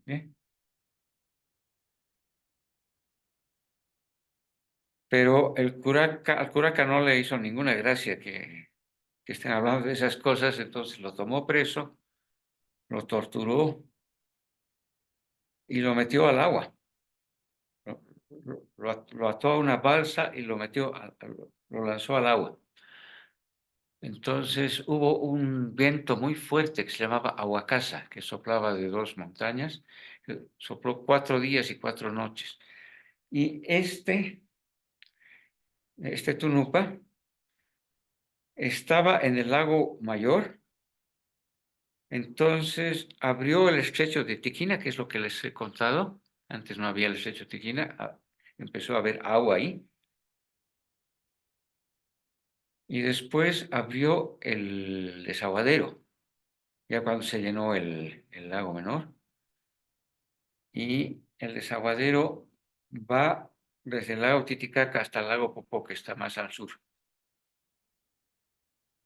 Entonces, yo he ido a esa parte del sur. Ahí están los Urus, que es el pueblo más antiguo que hay. Deben tener unos 6.000 años, así es. Ellos mismos dicen, somos los Chulpapuchos, somos los restos de los antiguos, de los muertos. Nosotros vivíamos, nuestros antepasados, cuando no había sol todavía, en la época de la oscuridad. Y me han contado que este Tunupa, persiguiéndola a la sirena, abrió el desaguadero. Y todos los accidentes y las características del desaguadero se explican. Aquí se tropezó Tunupa, aquí se escondió la sirena. Entonces, cuando se escondió la sirena, ¿cómo se llama? Sale agua del subsuelo. En fin, donde se tropezó Tunupa hay un pozo, todo eso. Y lo interesante es que dicen que ese desaguadero es es como la Vía Láctea, es el río de las estrellas. Entonces, esa ruta de Tunupa ha sido como caminar por el río de las estrellas, que es lo que une el cielo y la tierra. Fue un proceso iniciático. Después, entonces ya hemos visto, ¿no? Que se ha ahogado en la tierra, o que se ha ahogado en el agua, lo han metido al agua, se ha ahogado. Ha venido un viento fuertísimo, es la muerte por aire.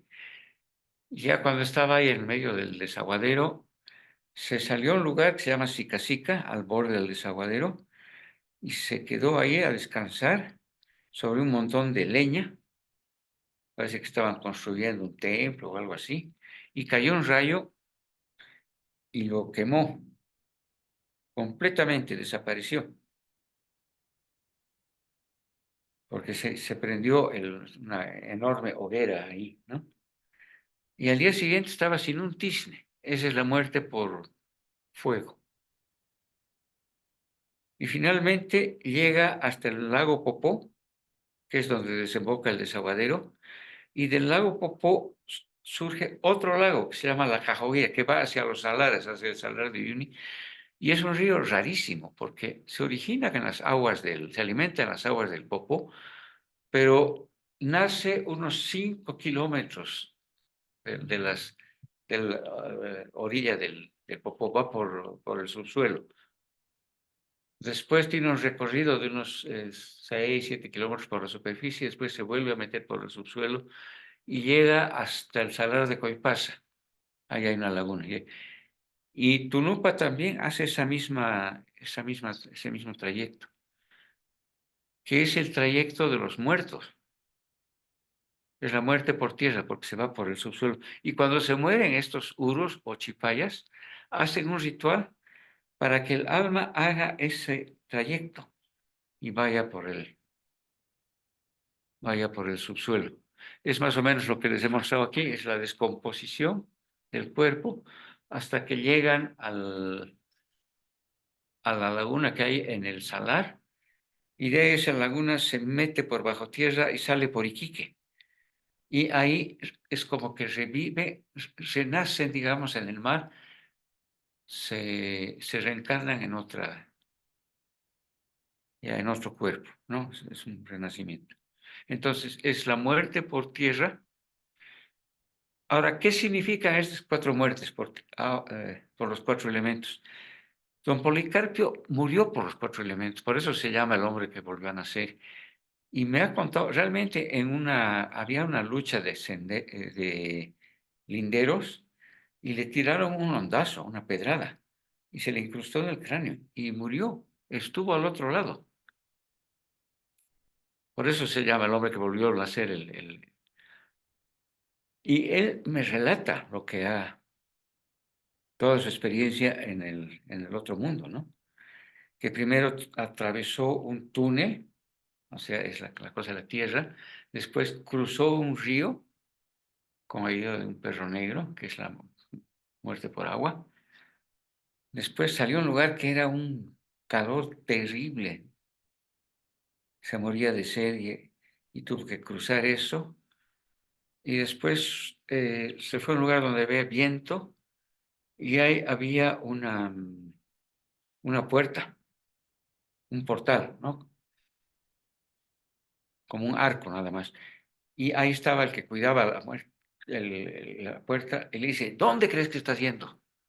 Te están esperando en tu familia y todo. Si cruzas esta puerta ya no vas a poder volver. Tienes que volver. Entonces se apareció una persona que lo condujo a la vida. Esas son las 4 muertes. Pero les voy a contar el testimonio de una amiga que tengo, que es como una hermana espiritual. Yo tenía una relación casi telepática con ella. De repente la visualizaba que estaba con un blue jean y un poncho, una ruana negra. A los 5 minutos se aparecía así con su blue jean y su ruana negra. Era una conexión muy especial. Y un día, bueno, ella estaba de viaje, un buen tiempo, y me soñé con ella. Y me soñé que la estaban canonizando y que ella estaba en un lugar, ella estaba vestida de blanco, en un estado de éxtasis místico, irradiando luz, así una plenitud total, rodeada de gente toda vestida de blanco y todo bañado de luz. Y me despierto y digo, qué raro, la estaban canonizando, normalmente canonizan a la gente que se ha muerto. ¿Se habrá muerto? Pero no era un sueño de duelo, era un sueño de plenitud. Qué raro. Anoté la fecha. Yo anoto mis sueños importantes. Anoté el sueño. Ella volvió 6 meses después y le digo, mira, tal fecha me he soñado contigo. Y me soñaba así, casi se cae. Me dice, eso me ha pasado. Ella estaba con lupus. En esa época no se curaba el lupus, que es una enfermedad autoinmune. Entonces ya no funcionaban sus riñones, ya no funcionaba ningún. El lupus estaba atacando todo su cuerpo, sus venas se estaban cerrando y se murió.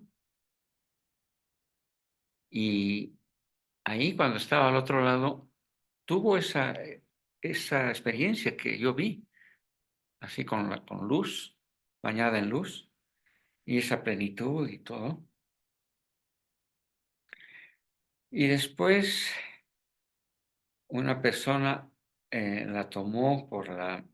Ah, no, eso fue lo último de su experiencia. Después ya se estaba yendo por un túnel y aparece un viejo, como el de mi sueño, un viejo indio, así, con su poncho rojo, y le dice, ¿a dónde crees que estás yendo? Igual que a don Policarpio también.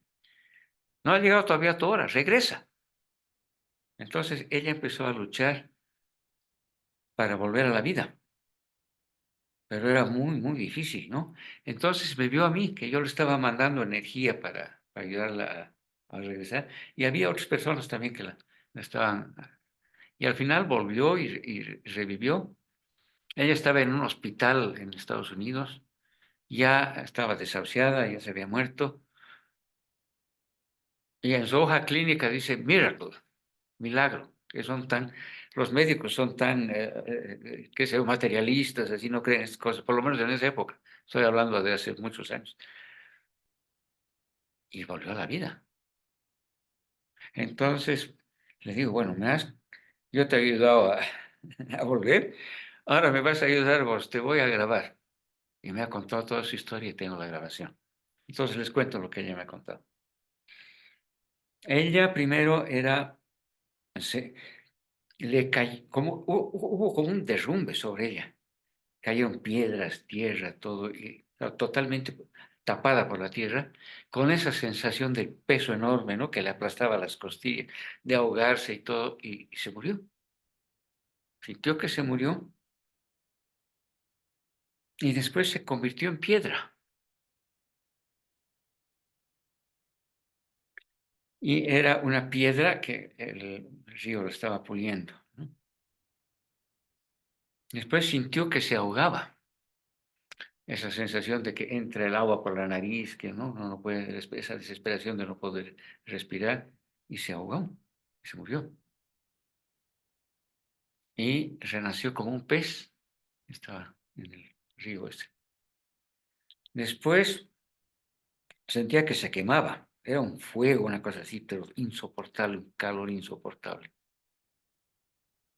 Y murió por el fuego, murió quemada, y renació como una jaguar que rugía. Y después subió, estaba ya subiendo una montaña, había un viento muy fuerte, esa sensación también de que el viento no deja ver, que se le entra a las orejas, a los oídos, a la nariz, y murió por el viento, y se convirtió en un monito bebé, que caminaba así de dos patas, y después era como un niño ella. Los niños, los monitos también caminan así, como los niños chiquitos que están aprendiendo a caminar de una manera muy, muy insegura, ¿no? Muy vacilante. Entonces ya se volvió un bebé y vino una mujer muy hermosa,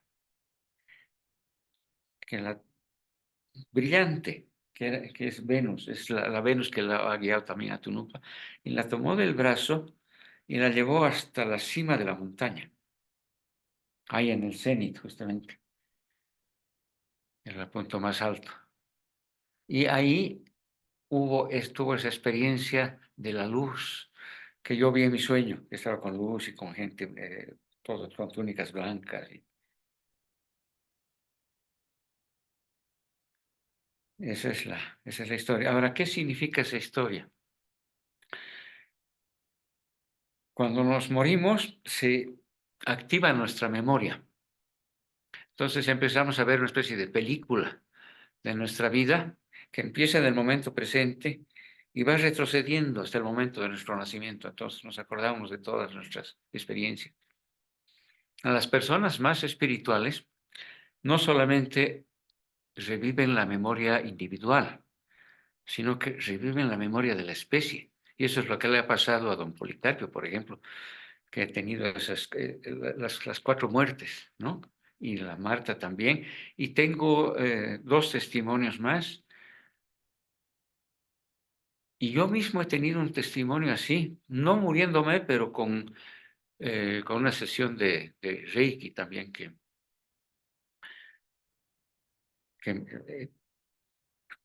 me volví pez y después me volví igual un felino y después volé. Esa es una memoria que tenemos todos los seres humanos. Y es, como les digo, la memoria de la historia de la especie. Es la memoria de la filogenia, de la evolución de la vida. Entonces, primero, Marta muere por tierra, y esa es la muerte por tierra, que uno se muere, se pudre, se descompone y después renace, ¿no?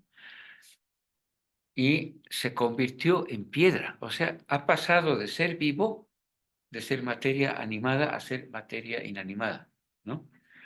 Ese es el paso, ella ha experimentado lo inverso de lo que ha sucedido en la historia de la vida, que hemos pasado de la materia inanimada, de la materia inorgánica, a la primera célula, a la vida, es el surgimiento de la vida.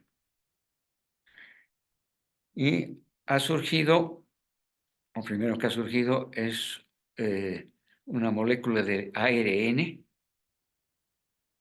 que después se ha dividido en 2, en ADN, que es el código genético, y proteína, que es el cuerpo, ¿no?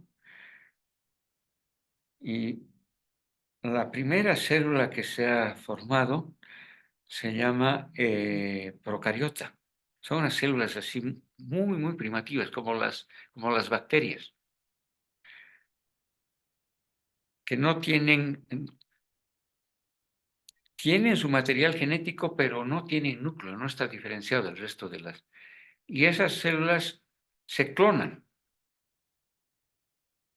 y se vuelven a clonar y se vuelven a clonar. Es la misma célula, hace no sé cuánto, 3.500 millones de años que han surgido esas, y las que hay ahorita son las mismas.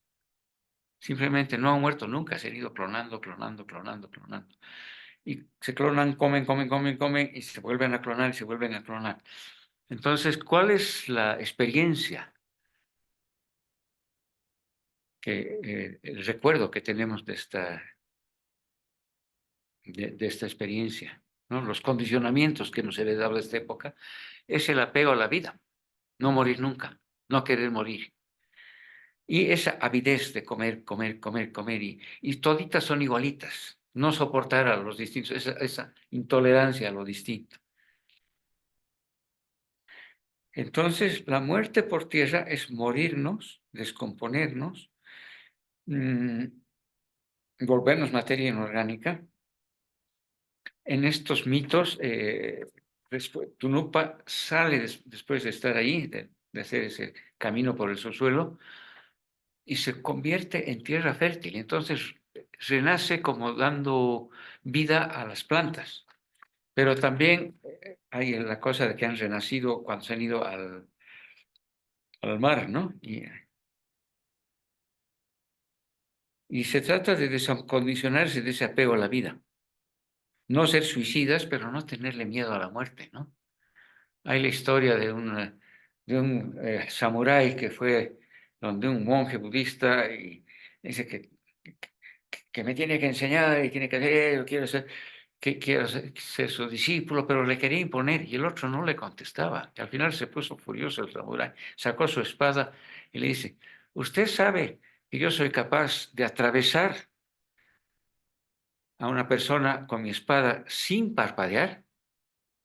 Y el maestro le dice, ¿y usted sabe que yo soy capaz de dejarme atravesar con su espada sin parpadear?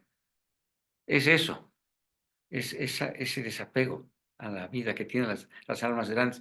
Como murió Gandhi también, así, con total serenidad. Y lo único que hizo es repetir el nombre de Dios.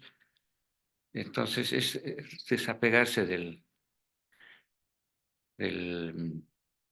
apego a la vida. Y también desapegarse de esta avidez, de esto querer comer, acumular. Y esa intolerancia a lo distinto, ¿no? Esos que son, no sé, pues racistas, que no toleran que haya alguien distinto. Esas son las memorias que tenemos, los condicionamientos de esa época, y eso significa la muerte por tierra. La muerte por agua, es el pez, es la evolución acuática de la vida. Primero, esas células que les he contado que son las procariotas, se juntan varias de ellas. Entonces se hace una especie de colonia de células. Una forma el núcleo, otra forma el ribosoma, otra forma todos los órganos. O sea que forman una célula más compleja, con muchos organismos, que son una especie de colonia de procariotas. Esas se llaman eucariotas, esas células complejas. Y este proceso se llama endosimbiosis, es decir, juntarse adentro, ¿no? Para formar un organismo más complejo. Y después, dos de esas células eucariotas ya más evolucionadas se juntan. Una se come a la otra, mejor dicho. La que come es la hembra y la comida es el macho. Entonces, juntan su material genético y dan lugar a un ser nuevo, un ser único, que tiene una combinación única de genes. Las procariotas toditas son igualitas, toditas tienen los mismos genes. Cada ser, cada individuo es único, cada individuo es una combinación única de genes, gracias a la sexualidad. Ese es el origen de la sexualidad. Y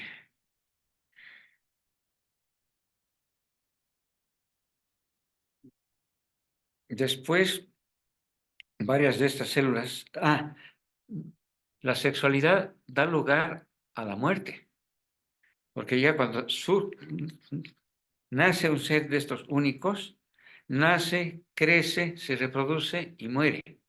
Hay una conexión por eso entre sexualidad y muerte. Quizá por eso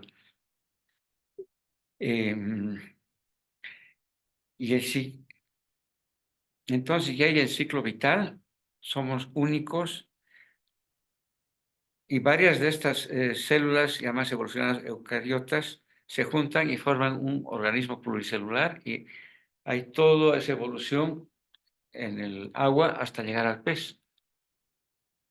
Y el pez es básicamente igual que nosotros anatómicamente, ¿no?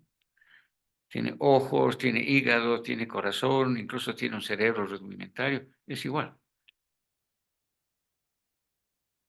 Ahora, el condicionamiento de esta etapa evolutiva, la memoria de esta etapa evolutiva, es el ser organismos únicos, el apego a nuestro cuerpo, a nuestros órganos, el querer perpetuar nuestros genes a través de la sexualidad, el apego a la sexualidad misma. Entonces, la muerte por agua es desapegarse de eso. No renunciar, desapegarse. La sexualidad a veces nos maneja como si fuéramos títeres. No implica necesariamente renunciar a la sexualidad, pero no apegarse a ella. Y en todo caso, transformar esa energía, ¿no?, para el crecimiento espiritual. Y ya no tener apego a nuestro cuerpo. Esto es especialmente importante en esta época, ¿no?, que la gente anda operándose y operándose la nariz y fijándose en su apariencia y estamos demasiado apegados a nuestro cuerpo. y esta otra cosa, esta pulsión de perpetuar nuestros genes, ¿no? Ahora, la tercera etapa, que es aquí, es el fuego, es la muerte por fuego. ¿Se acuerdan? Marta se convirtió en un jaguar. Los peces salen del agua, se convierten en reptiles y después en mamíferos primitivos. Y lo que caracteriza al reptil es su cerebro emocional, el cerebro primitivo también, y que comparten también bueno, nosotros también lo compartimos. Y son estas emociones que nos ayudan a sobrevivir para estar compitiendo por alimento. Entonces hay rabia, hay agresividad, hay envidia cuando alguien consigue lo que nosotros no tenemos. Em, es este sentido de territorialidad y estar combatiendo por nuestro espacio. Si en nuestra oficina alguien se ha sentado en nuestro, eh, en nuestro escritorio, sentimos que nos ha invadido. No nos ha hecho nada, pero hay este sentido de... Y todas las relaciones de poder se basan en este cerebro reptil. A las personas con poder, a los presidentes de empresas o a los presidentes de los países, una parte del cerebro reptil que se llama la amígdala se les desarrolla 2, 3 veces más grande, o no sé cuántas veces más grande, se les hipertrofia. Y hay esas emociones así de exclusión, de competencia, pero también hay emociones gregarias, ¿no? Cuando los animales se lamen unos a otros, se acicalan, es buscar unirse, buscar protección, pero en ambos casos hay dependencia. Hay dependencia a la protección, hay dependencia a la... Y la muerte por fuego es quemar esas emociones en su propio elemento, que es el fuego. Entonces, yo me imagino que arde mi rabia y quemo mi envidia, quemo todas estas emociones negativas. Y se transforman en empuje, en perseverancia, en entusiasmo, en atributos positivos para el desarrollo espiritual. Y finalmente está la muerte por aire, ¿no? Que se acuerdan que Marta se convierte en un monito y al final, bueno, se vuelve un bebé. Ese es el proceso de hominización. Es el paso del mamífero avanzado al ser humano, ¿no? Del mono al hombre. Y eso implica, bueno, para empezar, caminar erguido. Eso implica, ¿cómo se llama? Alinear nuestra columna vertebral con el axis mundi, esa columna que une el cielo y la tierra, que está representada muchas veces por el árbol cósmico o por la montaña cósmica, ¿no? Y es como si este cenit nos atrajera y nos hace poner verticales, hace que se eleve nuestra frente, nuestro cerebro, todo ese prognatismo que tienen los monos se acorta, nuestra cara es más plana. El estar en posición erguida libera las manos para poder usar herramientas, pero lo más importante es el desarrollo del lenguaje. Y el lenguaje nos permite abstraer. No existe rojo, ¿no es cierto? En el mundo no hay el rojo. Puede haber alfombra roja, silla roja, lápiz rojo, taza roja, pero el rojo en sí no existe, es una construcción mental. Entonces nos hemos puesto de acuerdo con que eso es rojo, es una especie de convención, es un consenso que tenemos. Todos los conceptos son resultado de un consenso social. Y esos conceptos nos permiten operacionalizar. No necesitamos mover un objeto. Podemos ya imaginarnos que ese objeto se mueve. Podemos dar la vuelta mentalmente. O podemos trasladarnos al futuro mentalmente. Podemos planear. En fin, nos da enormes posibilidades, ¿no? Incluso hay la abstracción de la abstracción, que son las matemáticas, ¿no? Pero, por otro lado, los conceptos son una especie de cortina que se interponen entre nosotros y el mundo. Ya no tenemos una percepción y una vivencia directa de las cosas. Es a través de estas construcciones mentales que son los conceptos. Y el concepto más importante es el concepto del ego, el yo.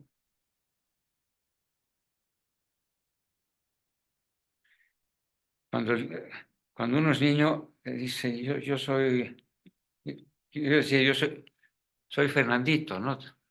Cuando aprendí a decir yo, ahí surgió cuando aprendí a usar el pronombre yo, ahí surgió el concepto del ego. Es el concepto que yo tengo de mí mismo. Y como todos los otros conceptos, está sujeto a un consenso. Entonces tengo que estar constantemente revalidando lo que yo pienso de mí y reflejándome en los demás, y eso me hace muy dependiente, ¿no? Y me hace muy egoísta, y somos esclavos de mostrar una imagen favorable de nosotros. Nadie necesita tener un yate, nadie necesita tener una mansión de 20 habitaciones. Es simplemente una cuestión de revalidar el ego, ¿no? Y por eso estamos destruyendo. Nosotros somos unos monos vanidosos que estamos destruyendo el planeta con con esta necesidad de tener tantas posesiones, no por necesidad, sino por razones de ego. Entonces, la muerte por aire es igual descomponer esas construcciones mentales en su propio elemento, en el aire. Y yo me imagino que viene un viento y hace volar todo lo que yo pienso de mí mismo, todo lo que los demás piensan de mí mismo. Los visualizo así como un poco de hollín o de arena, y se va. Y cuando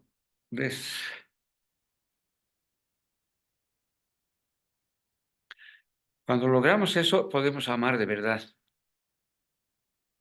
Y es el amor, ese amor espiritual, es reemplazar o disipar esos conceptos con conceptos más elevados. Por ejemplo, la Madre Teresa veía en cada moribundo de Calcuta, veía a un Cristo sufriente, ¿no? Y los budistas también ven en cada persona un Buda, o usamos arquetipos, o imágenes, oraciones, usamos el lenguaje, usamos las visualizaciones. Todo eso son cosas de aire y las usamos para el desarrollo. Ya, pero les aclararé diciendo, ya no he podido entrar a esto, pero hay estas 4 muertes iniciáticas un poco que reproducen la filogenia, que es la memoria que tenemos de la evolución de la vida, que son cualidades que hemos desarrollado y que tienen valor de supervivencia cuando éramos mamíferos, cuando éramos peces, pero ahora para los seres humanos ya no nos sirve tanto. Y la siguiente etapa, que corresponde a la mitad de arriba, se activa la memoria que yo llamo hilogenética. Es la materia. Entonces, es la memoria de todo el desarrollo de la materia, que se dio en el Big Bang y todo eso. Y solamente están todas las etapas, ¿no? Solamente les voy a mencionar lo que había aquí en el cenit, que es la fontanela, que es la unidad primordial. Eso es lo que había antes del Big Bang. Entonces, todo el universo era del tamaño de un átomo o de una partícula subatómica. O sea, lo grande y lo chico el tiempo se detuvo. Ese es el eterno presente del místico, cuando se detiene el tiempo. No había aquí ni allá, porque todo era contiguo. El universo entero, macro y micro, estaban unidos. El individuo y el universo se unen. Y eso es un poco lo que experimenté en la roca sagrada. Es la memoria del Big Bang. Pero después del Big Bang se han separado la gravedad y la fuerza de expansión cósmica, la fuerza fuerte y ya eso no les voy a contar. Pero esta es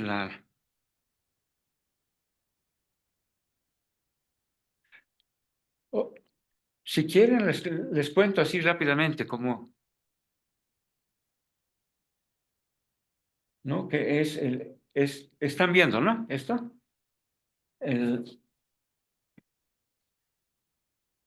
Entonces, aquí es esa unidad primordial, es el Titi, es lo que había en el momento del Big Bang.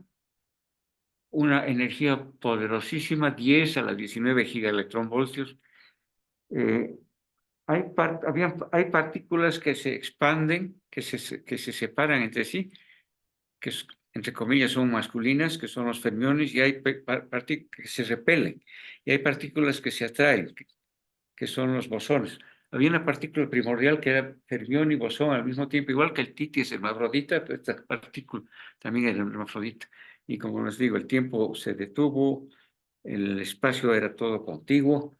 De ahí a las 10 a la menos 43 de segundo se separó la fuerza fuerte, o que decir, la fuerza gravitacional, la atracción, y la fuerza de expansión cósmica. Y entre las dos configuran el universo, ¿no? Las galaxias, las estrellas, los sistemas planetarios, todo eso. Eso es objeto de la física relativista. Una fracción de segundo después se separó la fuerza fuerte, que es la que une a los quarks entre sí para formar protones y neutrones,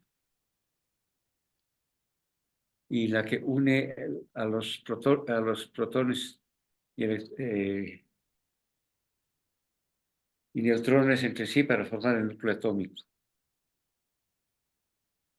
Y después se separó la fuerza electromagnética,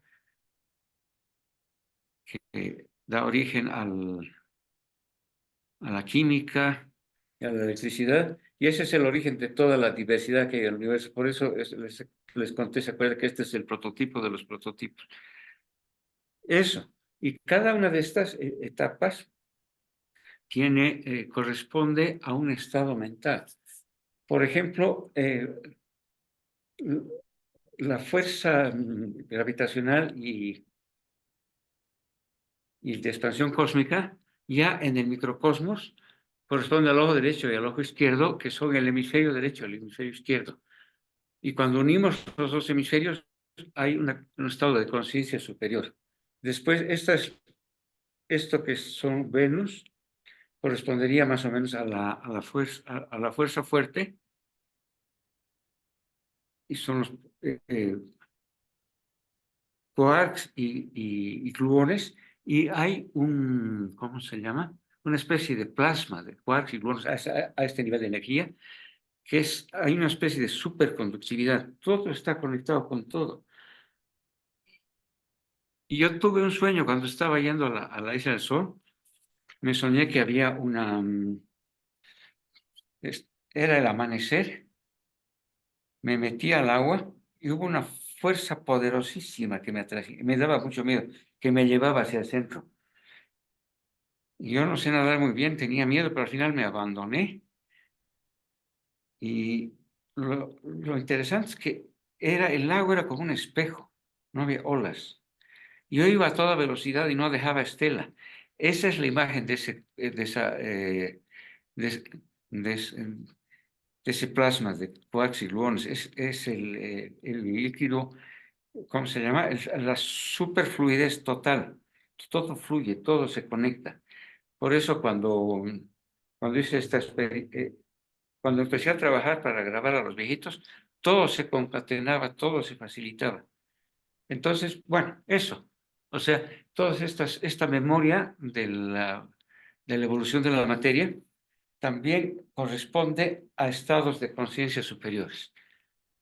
Y para terminar, les digo que son 7 niveles de tierra, agua, fuego, aire, los Venus, el ojo derecho y el ojo izquierdo, son 7 niveles, ¿no? Y el cénite, y la fontanela. Y esos 7 niveles se hacen había un peregrinaje que hacían los incas a la Isla del Sol, y son 7 estaciones. Y yo he hecho esas 7 estaciones y me he ido purificando.